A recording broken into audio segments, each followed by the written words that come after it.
बालवांचल के किसानों ने इस बार अपनी फसलों के अच्छे उत्पादन को लेकर अच्छी बारिश की कामना की थी, लेकिन यही बारिश अब किसानों के लिए बड़ी परेशानी का कारण बन गई है। पिछले दिनों जिस तरह से लगातार बारिश हुई है, उसने मालवांचल के किसानों की फसलों को तबाह करके रख दिया है।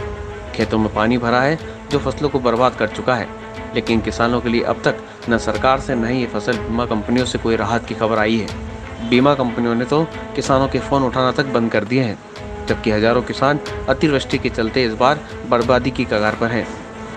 मालवांचल के नीमच जिले में करीब 80,000 किसान ऐसे हैं जो कि बैंकों के कर्जदार होकर अपनी फसलों से ये आस लगाए बैठे थे कि उनकी फसल के अच्छे उत्पादन से अपना कर्जा वे चुका लेंगे, लेकिन बारिश ने किसानों की इन सारी उम्मीदों पर पानी फेर डाला है।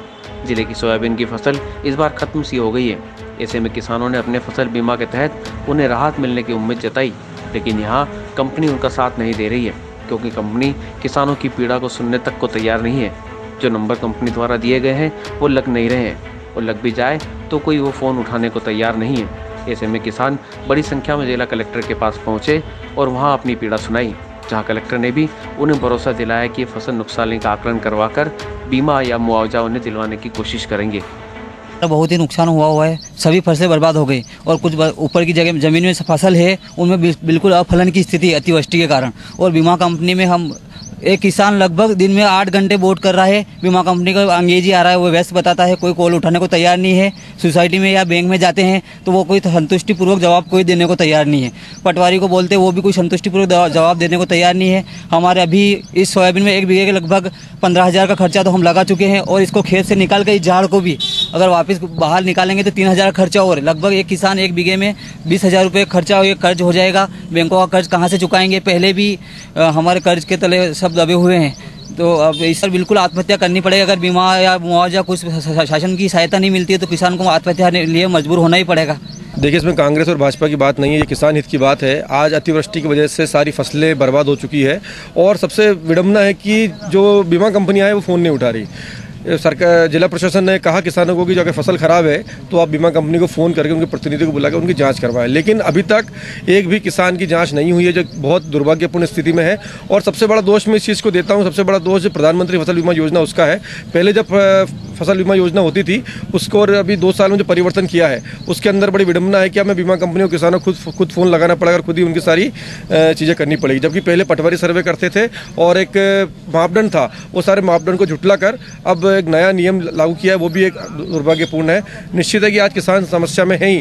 हम लोग अभी जिला प्रशासन के माध्यम से और हमारे जो प्रभारी मंत्री हैं और जो कांग्रेस के नेता हैं, वरिष्ठ नेता हैं, उनके माध्यम से हम बात करेंगे और निश्चित ही किसानों को हम जल्द से मुआवजा दिलाएंगे। बात सत्य है कि बीमा कंपनी वाले फ़ोन नहीं उठा रहे हैं और बीमा किन लोगों का बीमा नहीं हो पा रहा है। अगर सही रहते 30 तारीख आखिरी है, 30 अगस्त उनकी लास्ट डेट है सर्वे करने की। अगर 30 अगस्त तक सर्वे नहीं होता तो इनको निश्चित मुआवजा नहीं मिलेगा, जो दुर्भाग्यपूर्ण है। हम जिला प्रशासन से मांग करेंगे कि मुआवजे की जो आकलन का है उसकी समय सीमा बढ़ाई जाए और किसानों लेकिन लगभग 40,000 किसान हैं जिन्होंने अपना बीमा कराया है फसल का। उसमें से ज़्यादातर लोगों का ये वही किसान है जो ऋणी किसान हैं, और जो अऋणी किसान है उनकी केवल संख्या 200 के लगभग है।